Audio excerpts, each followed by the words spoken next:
Hey guys, பல நாட்களாக Gojo fans மனசில் ஓடிந்த ஒரே கேள்வி கோஜோ திருப்பி வருவாரா மாட்டாராங்கிறது மட்டும்தான். அந்த கேள்விக்கு பதில் தர மாதிரி இப்போ ரீசெண்டான சாப்டரில் அதுக்கு ஒரு பதில் கொடுத்துருக்காங்க. என்னன்னா, கோஜோ கம்பேக் கொடுத்துருக்காரு.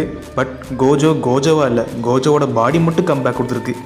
ஏன்னா சொல்கிறேன்னு கேட்டிங்கன்னா, எஸ், நம்ம கோஜோவோட பாடி ரெண்டாக பிறந்துருந்துச்சுல, அந்த 2 பாடியும் ஸ்ட்ரெச் பண்ணி அந்த பாடிக்குள்ளே ஒரு சோலை இறக்கியிருக்காங்க. அந்த சோல் வேறு யாரோடதையும் கிடையாது, நம்ம யூட்டாவோட தான். நம்ம யூட்டா கோஜோவோட பாடிக்குள்ளே கெஞ்சக்காவோட டெக்னிக்கை யூஸ் பண்ணி ஒன்றா சேர்ந்து அவருடைய 6 ஐஸை ஆக்டிவேட் பண்ணியிருக்காரு. ஏன்னா நம்ம நருட்டோ மாதிரி கண்ணை குண்டு பல்ப் மாதிரி பிடிங்கெல்லாம் மாட்ட முடியாது. கோஜோவோட பாடியில் கண் இம்ப்ளான்ட்டாக தான் இருக்கும். வேணும்னா நீ வேணால் கோஜோவோட பாடிக்குள்ளே போகணுன்னு சொன்னதுனால தான் யூட்டா அதுக்குள்ளே போயிருப்பார். ஸோ நம்ம யூட்டாவால் இப்போ 6 ஐஸை யூஸ் பண்ண முடியும். இந்த ஃபுல் வீடியோ நீங்கள் செக் பண்ண நினச்சிங்கன்னா சேனல் டைட்டிலுக்கு மேலே இருக்கிற அந்த ஒரு பட்டனை தொட்டு பாருங்கள். நீங்கள் இந்த ஃபுல் வீடியோ